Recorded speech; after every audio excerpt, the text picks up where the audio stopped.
E no livro de João, no capítulo 3, versículo 16, eu acredito que muitos conhecem esse texto de cor salteado. A palavra do Senhor diz assim: porque Deus amou o mundo de tal maneira, que deu o seu Filho unigênito, para que todo aquele que nele crê, não pereça, mas tenha a vida eterna. Não existe uma condicionante a não ser a fé, a não ser crer. Aquele que crê em Cristo Jesus será salvo. Queridos, não existe maior declaração de amor do que essa. Não existe declaração de amor maior do que alguém se subjugar e se tornar semelhante à sua criação, morrer como homem, ser humilhado da forma como morreu, e assim os homens terem acesso aos céus. Veja, a Bíblia relata que Deus amou o mundo. Deus amou o mundo. Deus ama o mundo. Deus ama aquilo que Ele criou. E principalmente Deus ama a coroa da criação, que somos nós. Você é a coroa da criação de Deus. Você é, como fala em inglês, você é o masterpiece. Você é a obra-prima de Deus. Você é a principal obra que Deus criou. É você. Talvez você diga: pastor, mas o senhor não me conhece. O senhor não sabe da minha história. O senhor não sabe do que eu passei, o que eu fiz. Queridos, o amor de Deus encobre tudo isso. O amor de Deus, Ele acaba com o nosso passado e nos dá um novo presente, um futuro esperançoso. Assim é a vida do crente. A vida do cristão salvo em Jesus Cristo é uma vida de esperança. Lutero, aquele que gerou a reforma protestante, que causou o estopim da reforma, ele disse que João 3,16 é o evangelho em miniatura. Se você não souber como pregar, grave esse versículo e recite ele. Deus amou o mundo de tal maneira que Ele enviou o seu único filho, o seu filho unigênito, para que todo aquele que nele crer não pereça, não morra, não vá para o inferno, não tenha sua vida destruída, mas vive uma vida abundante a partir de agora, desde já. Eu estava ouvindo no Instagram uma pregação de alguém dizendo: olha, Deus te deixa pobre porque Ele não quer te perder. Eu não entendi o que aquele senhor estava tentando dizer, porque eu não sei você, mas eu sou a pessoa mais rica que eu conheço. Eu sou filho do rei. Eu tenho acesso aos tesouros dos céus. Eu tenho tudo aquilo que o Senhor disse que me daria, em fé, clamando no nome de Cristo Jesus. E Ele nos dá em amor e por amor. Quantos aqui mudaram de vida depois que se converteram a Jesus Cristo? Todos. Todos. Todos. Todos. Em todas as áreas. Todas as áreas. Todas. E Deus, Ele tem os seus mistérios para tratar conosco. Deus não trata com a igreja a granel. Deus trata com cada um individualmente. Mas uma coisa eu tenho convicção, que em Cristo Jesus nós somos prósperos. Nós somos ricos em Cristo Jesus. E nós temos uma vida abundante para que o nome dEle seja glorificado em nossas vidas. O Jesus que eu creio é diferente do Jesus que muita gente crê. O meu Jesus, em primeiro lugar, não foi pobre. Tem gente que tem convicção de que Jesus era pobre. Ele não foi pobre. Pobre é Satanás. Pobre é o diabo que não tem nada. Jesus, Ele se fez pobre. Porque se você parar para pensar, é uma grande pobreza deixar de ser Deus e se tornar homem.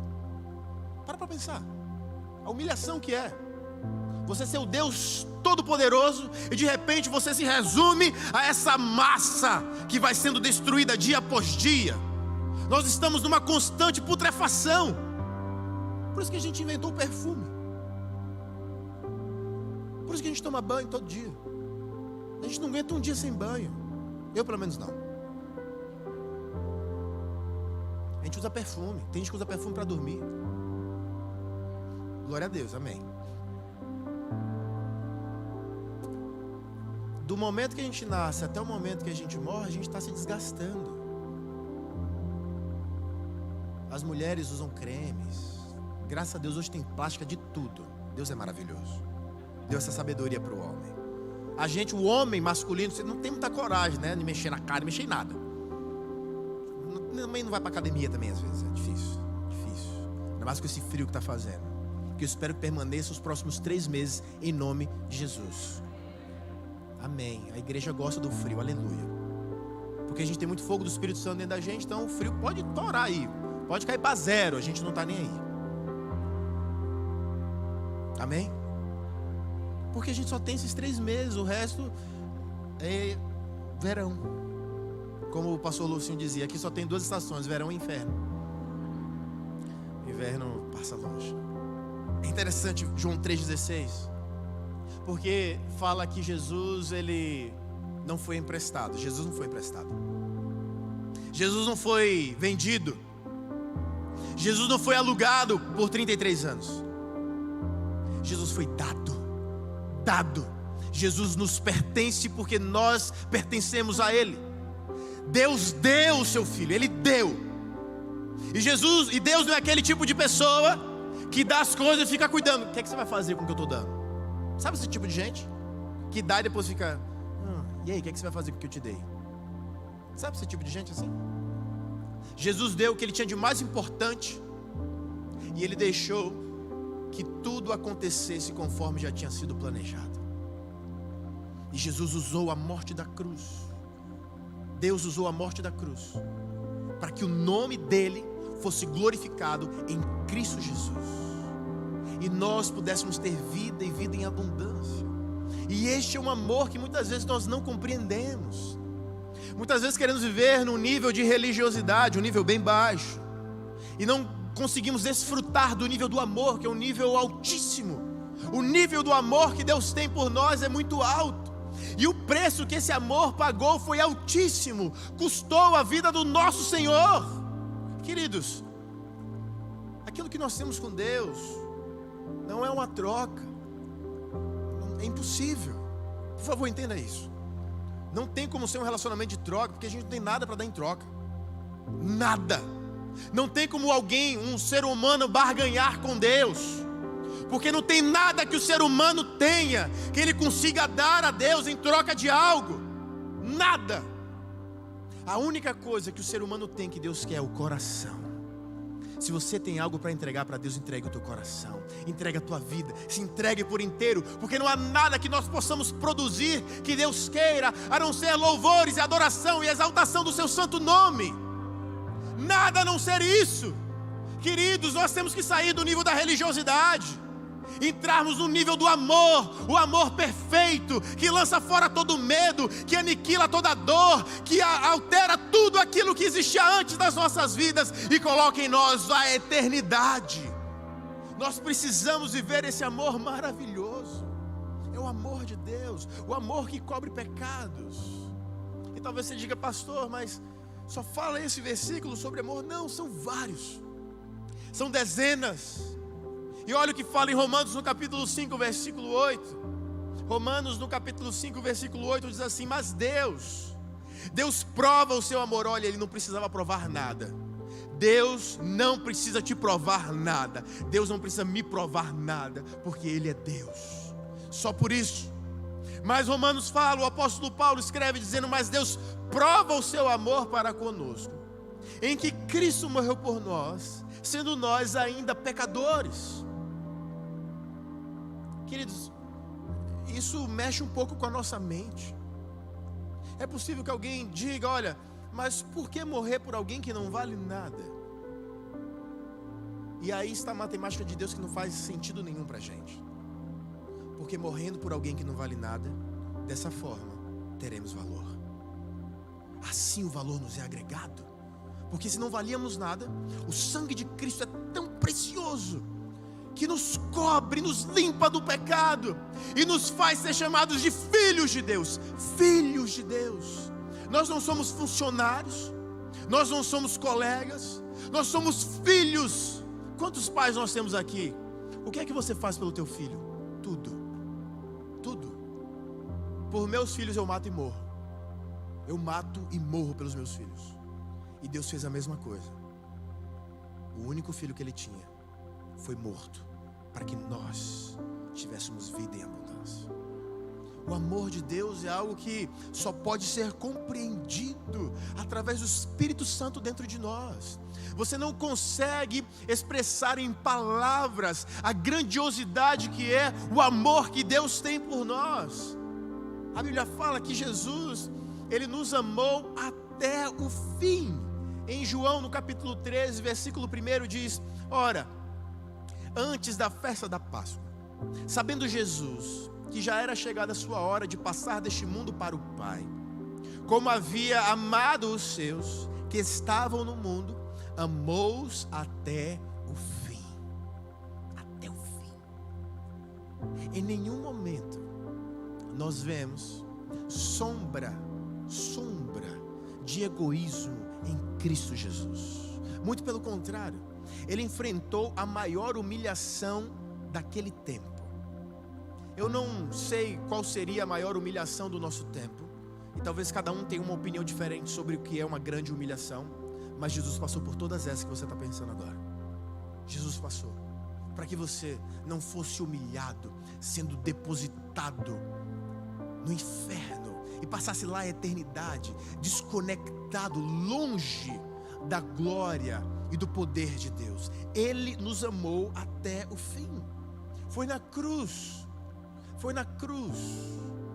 que foi decretada a maior demonstração de amor da história da humanidade.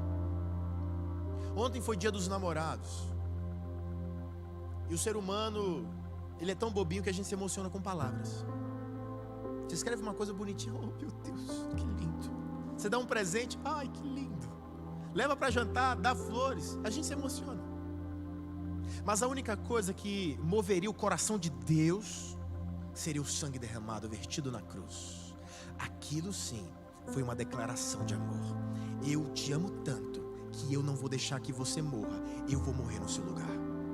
E você nem nasceu ainda, você nem surgiu ainda, teus avós, teus bisavós, nada sobre você surgiu ainda, mas eu vou morrer em teu lugar, para que quando você nasça, você saiba quem eu sou, você passe não só a sua vida aqui, mas a eternidade, glorificando quem eu sou, e que as pessoas saibam que existe um Deus que os ama tanto, a ponto de entregar o seu único filho, para morrer no lugar de vocês. E aí faça os teus cálculos, avalie a tua vida. Você sabe quem você é, você sabe. Nós sabemos quem somos, nós sabemos o que merecemos ou não. E sim, nós não merecíamos isso, mas não foi por merecimento, foi por amor. Foi por amor, foi por amor, queridos. Deus não faz nada para que mereçamos algo, porque não merecemos nada. A maior declaração de amor não foi escrita pelos homens, foi pregada por Deus na cruz do Calvário. Foi Jesus estando ali, sangrando, sendo humilhado, tendo o seu lado vazado, diante da sua mãe, daquelas mulheres e de João, o discípulo amado. Foi naquele momento em que a humanidade seria dividida entre antes e depois do maior amor que já pisou na terra. E o nosso calendário é formado por este amor. O nosso calendário, não importa quem creia ou não nele, o amor dele é tão grande que dividiu a história em antes e depois dele. Mesmo aqueles que não creem, vivem de acordo com a sua agenda. Quando nós lemos em Isaías, no capítulo 53, a partir do versículo 3, que diz: ele era desprezado e o mais rejeitado entre os homens, homem de dores e experimentado nos trabalhos, e como um de quem os homens escondiam o rosto, era desprezado e não fizemos dele caso algum. Verdadeiramente ele tomou sobre si as nossas enfermidades, aleluia, e as nossas dores levou sobre si, oh Deus. E nós o reputávamos por aflito, ferido de Deus e oprimido, mas ele foi ferido por causa das nossas transgressões, e moído por causa das nossas iniquidades. Mas o castigo que nos traz a paz estava sobre ele.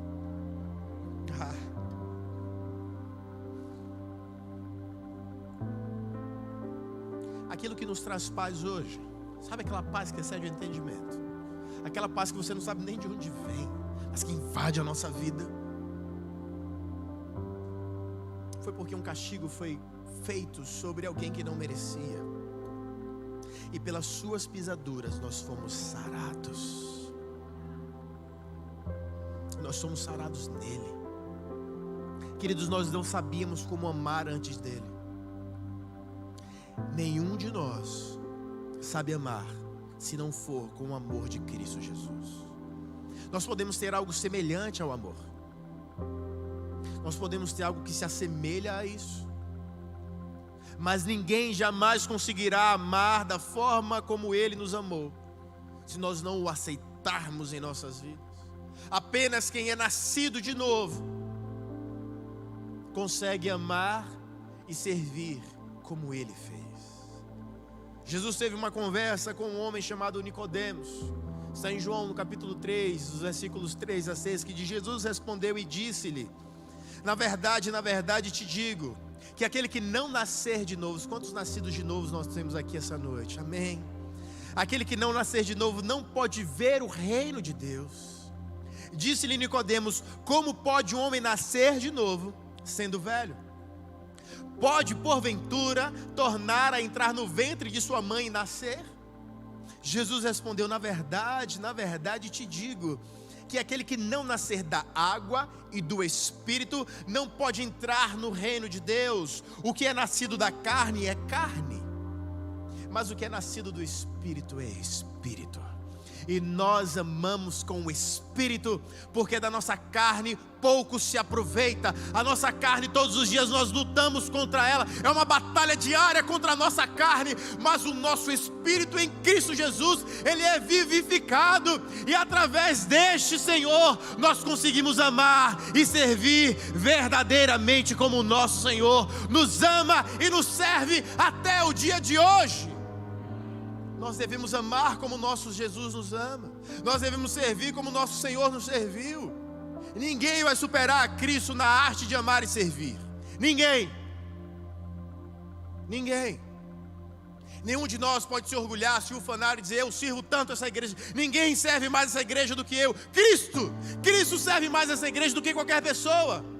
Porque nenhum de nós precisa mais entregar a sua própria vida para que essa igreja tenha vida em abundância. Ele nos serviu com a sua própria vida. E nós muitas vezes temos preguiça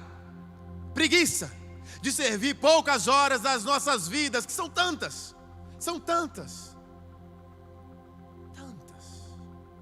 Nós nos importamos mais com a nossa própria vida do que quem nos deu a vida. Devemos entender como Deus pensa. E a alegria de Deus é ver aqueles que têm um novo amor no coração, servindo as pessoas que Ele salvou também. E nós vivemos algo chamado comunidade. A comunidade é isso. Um serve o outro serve um. E todos são servidos concomitantemente. A vida da igreja não é comum, queridos. A vida da igreja não é comum, é sobrenatural. Eu não sei se você vê assim, mas a minha visão sobre a igreja desde que eu sou adolescente é a visão mais esquisita que alguém pode ter. Para mim é um monte de gente estranha, um monte de psicopata junto, que ama Jesus de uma forma absurda. E esse amor nos faz sermos semelhantes a Ele. Se a gente parar para entrevistar cada um aqui, cada um tem uma maluquice diferente. Toque, meu Deus. Você tem toque? Você tem toque e nem sabe. Como você gosta do papel higiênico? Sai por cima ou sai por baixo? A briga vai ser feia aqui. A gente vai se degladiar por causa de papel higiênico. Tem gente que faz isso dentro de casa. Já falei que eu quero papel. Meu filho, compra uma ducha. Esquece papel. Vamos deixar as árvores na paz de Deus. São seus toques. Quando você mexe o café, você deixa a colherinha de qual lado do pires? Do direito ou do esquerdo? Você tem toque? Seja bem-vindo ao reino de Deus. Um monte de gente diferente que ama a mesma pessoa. Nós vivemos isso de uma forma sobrenatural. É impossível vivermos isso no plano da religiosidade. Eu quero ler para você alguns textos do nosso Senhor, nos dizendo, demonstrando sobre o amor e sobre como amá-lo. João 14, no versículo 21 diz assim: aquele que tem os meus mandamentos e os guarda. Quantos conhecem os mandamentos de Cristo Jesus aqui? Se você guardar, aí sim você ama Ele. Se você tem os meus mandamentos e os guarda, esse é o que me ama. E aquele que me ama será amado de meu Pai, e eu também o amarei e me manifesta. Ei, olhe para mim. Olhe para mim. Quantas vezes você já viu Jesus se manifestando para você? Sabe como que isso vai acontecer na tua vida? Não é com uma oração forte, não é com um jejum de 60 dias. É se você guardar os seus mandamentos. Aí você vai ser amado por Ele. Você vai aprender a amá-lo, e Ele vai se manifestar a você. Eu quero que meu Jesus se manifeste na minha vida todos os dias. Eu quero que o meu Jesus se manifeste nos seus negócios, na sua família, no seu casamento, na tua vida emocional, na tua psique. Que Jesus se manifeste na tua vida por completo. Mas ame esse Jesus e viva esse amor. Em Lucas, no capítulo 10, versículo 27 diz: o maior dos mandamentos, e ele respondendo disse: amarás o Senhor teu Deus de todo o teu coração, de toda a tua alma, de todas as tuas forças e de todo o teu entendimento. Veja, o amor por Cristo Jesus não é uma apaixonite, não é algo que você ama Ele essa semana e semana que vem, não quero mais falar com Jesus. Não, é você amar com todo o teu ser, com a tua mente, com o teu coração, com a tua alma, com as tuas emoções, com o teu físico, com tudo. Queridos, nós somos uma coisa só, não dá para separar. Agora vai ser a alma, agora vai ser o espírito, agora vai ser a mente. Não, é por isso que às vezes a gente está no culto e de repente a gente se arrepia. Ninguém está ausente disso acontecer. E de repente você sente umas coisas esquisitas dentro da barriga, parece que tem borboleta na barriga da gente. Ninguém está alheio a isso. É a forma que as coisas acontecem dentro de nós. Nós somos um ser trino.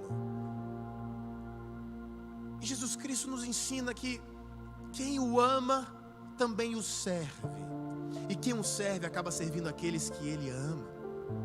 Por isso que Ele disse: ide por todo mundo, Marcos 16, 15, pregai o Evangelho a toda criatura. Queridos, não tem forma de servir melhor a Cristo Jesus do que fazer isso que Ele nos ensina. Pregue o Evangelho. Pregar o Evangelho não é ficar no meio de uma praça, pegar um microfone, uma caixinha e ficar gritando: se arrependam. Não só isso, mas com a sua vida, com os seus relacionamentos. As pessoas que se relacionam com você sabem quem você é? Sabem que você é crente? Ou você de repente dá umas deslizadas e você não quer que ninguém saiba que você é crente? Não, olha, eu vou na igreja domingo. Vir na igreja domingo não é o suficiente. Você tem que ser a igreja. E quando nós somos a igreja, o nosso testemunho é constante. É de segunda a segunda, todo o tempo. Eu não estou dizendo que nós vamos ser perfeitos, mas nós vamos sendo aperfeiçoados dia após dia, na semelhança do Filho de Deus. Esse é o grande amor que nos transforma. O amor de Cristo não só nos tira do inferno, mas nos torna semelhantes a Cristo Jesus. Quantos aqui amam a Cristo? Guardem os seus mandamentos. Guardem os seus mandamentos. E os mandamentos dele não são pesados. Porque só é possível entender e executar os seus mandamentos se temos em nós o Espírito Santo de Deus. É por isso que ele diz que é preciso nascer de novo. É preciso nascer de novo. É preciso nascer de novo. É preciso ser nascido da água e do Espírito. Não é um rito vazio. Não é apenas ser batizado na água, numa piscina, ou seja lá onde for. Mas é ser preenchido pelo Espírito Santo de Deus. Nós somos o povo que nascemos da água e que nascemos do Espírito. É por isso que o batismo é uma decisão voluntária, volutiva. Cada um de nós decide: eu vou me batizar porque eu sei quem Cristo Jesus é. Eu entendo que Ele entregou a sua vida no meu lugar e eu quero ser batizado como um ato de convicção, dizendo: olha, eu creio tanto nele que eu quero participar deste momento público, declarando para toda a nossa comunidade: eu creio em Cristo Jesus, eu quero ser batizado nas águas, mas principalmente eu quero ser cheio do Espírito Santo. E o meu desejo é que você seja cheio do Espírito Santo. a ponto de você amar como Cristo amou e servir como Ele nos serviu. Porque Jesus, Ele não via horários para servir. Ele não tinha a sua vida como preciosa, como o apóstolo Paulo fala, eu não tenho em nada a minha vida como preciosa. O foco do apóstolo Paulo era servir a igreja. Eu sei que você tem os seus afazeres, mas que o Espírito Santo começa a tocar no teu coração a partir de hoje. Como eu posso servir os meus irmãos? Como eu posso servir a minha igreja? Como eu posso retribuir um pouquinho só aquele amor que Deus tem tão grande por mim? Como que eu posso retribuir o amor pelos meus irmãos? Como eles podem se sentir amados com a minha vida nessa comunidade? Nós temos que pensar isso, e isso é uma obra do Espírito Santo. Eu espero que o Espírito Santo nessa noite faça essa obra maravilhosa dentro de nós. Queridos, eu quero encerrar lendo o que está em 1 Coríntios, no capítulo 13, versículos 1 até o 8. 1 Coríntios, no capítulo 13, do 1 ao 8.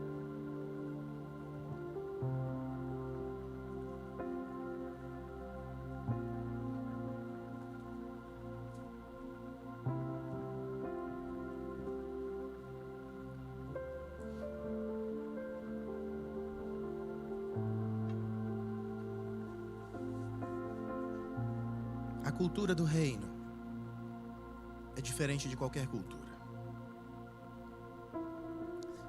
A cultura do reino é a única que consegue dialogar com qualquer cultura. E não só dialoga, como também transforma. Ontem eu tive uma experiência com minha esposa. Nós saímos para jantar e na mesa ao lado, um senhor, ele deu um escândalo. Foi feio. Tudo por causa de R$25. R$25 não vale a deselegância que aquele homem teve. Tudo porque ele não queria ter pagado os 10%. Posso te dar um conselho? Não briga por causa disso, não. Não faz escândalo na frente da tua esposa por causa disso. Sabe? Mantenha a sua compostura. Você é homem de Deus, se mantenha. Mas o serviço foi ruim, não volte. Ou então reclame, fala, vou pagar os 10% porque eu sei que vai abençoar a vida dos garçons e de quem trabalha na casa, mas eu não gostei do serviço. Explica a situação, que ajuda o empreendedor a crescer também. De repente foi alguém que estava num dia ruim, e eu chamei a dona do restaurante, porque ela estava ali do lado resolvendo, e ela ficou constrangida. Eu chamei ela e falei, olha, eu vi a situação, eu sinto muito pela deselegância daquele senhor, e se ele não pagou os 10%, eu vou pagar. Aí ela assustou, ela falou assim, não, mas o senhor não precisa pagar. Ele pagou, ele pagou reclamando, mas pagou. Eu falei, olha, se ele não tivesse pagado, eu ia pagar. Nós somos abençoadores. Nós não somos seres comuns. Eu sei que somos cidadãos, consumidores, clientes, mas primeiramente filhos de Deus. O amor de Cristo em nossas vidas deve constranger as pessoas a esse ponto. O senhor não precisa fazer isso. Falei, não, mas se ele não tivesse feito, eu faria isso. Porque eu sei o quanto vocês trabalham, eu sei o que é importante para vocês. Principalmente nesse tempo de pandemia. Queridos, R$25 não ia acabar com o meu dinheiro. Eu não ia ficar sem me alimentar durante a semana, não. Era R$25 só. E ela ficou muito grata. No final, na hora que nós fomos sair, ela falou assim, olha, eu estou me sentindo melhor depois do que você me falou. Muito obrigado. Era uma senhora, a idade de ter minha mãe. Ser minha mãe. Eu não poderia deixar aquilo acontecer na minha frente, eu não fazer nada para consolar a alma daquela mulher que estava ali trabalhando, sabe? Firme, para trazer sustento para sua casa. Queridos, Deus vai te dar uma oportunidade de demonstrar amor essa semana. Não fique preso a sou cliente, a sou isso, sou aquilo. Não, nós somos filhos de Deus. E aquilo que Romanos fala sobre o amor é preciosíssimo. E ele diz assim, ainda que eu falasse a língua dos homens e dos anjos, não tivesse amor, seria como um metal que soa ou como um sino que tine. Queridos, eu falo línguas estranhas, eu oro em línguas estranhas. Do que adiantaria ontem, naquela situação, eu falar para a senhora, vamos orar em línguas estranhas aqui? Ela ia entender o quê? Fala para mim o que ela ia entender. O que ela precisava era de uma demonstração de amor e carinho. Eu seria como um sino que tine, não serviria para nada. E ainda que eu tivesse o dom de profecia e conhecesse todos os mistérios da ciência, e ainda que tivesse toda a fé, de tal maneira que transportasse os montes, e não tivesse amor, nada seria. Quantos milagres eu já vi acontecendo através da minha vida, mas aquele momento não era o momento de eu profetizar nada. Nós temos que ter o equilíbrio da vida. E ainda que eu distribuísse a minha fortuna para sustento dos pobres, e ainda que entregasse o meu corpo para ser queimado e não tivesse amor, nada disso me aproveitaria. Queridos, o amor é sofredor, é benigno, o amor não é invejoso, o amor não trata com leviandade, não se ensoberbece, não se porta com indecência, não busca os seus interesses, não se irrita, não suspeita mal, não folga com a injustiça. Eu não poderia deixar aquela injustiça acontecer diante dos meus olhos e não fazer nada. Não posso folgar com a injustiça, mas folga com a verdade. Tudo sofre, tudo crê, tudo espera, tudo suporta. O amor nunca falha. Mas havendo profecias, serão aniquiladas, havendo línguas, cessarão, havendo ciência, desaparecerá. Mas o amor, ele continua sendo o maior de todos. E no versículo 13 ele encerra dizendo: agora pois, permanecem a fé, a esperança e o amor, estes três, mas o maior destes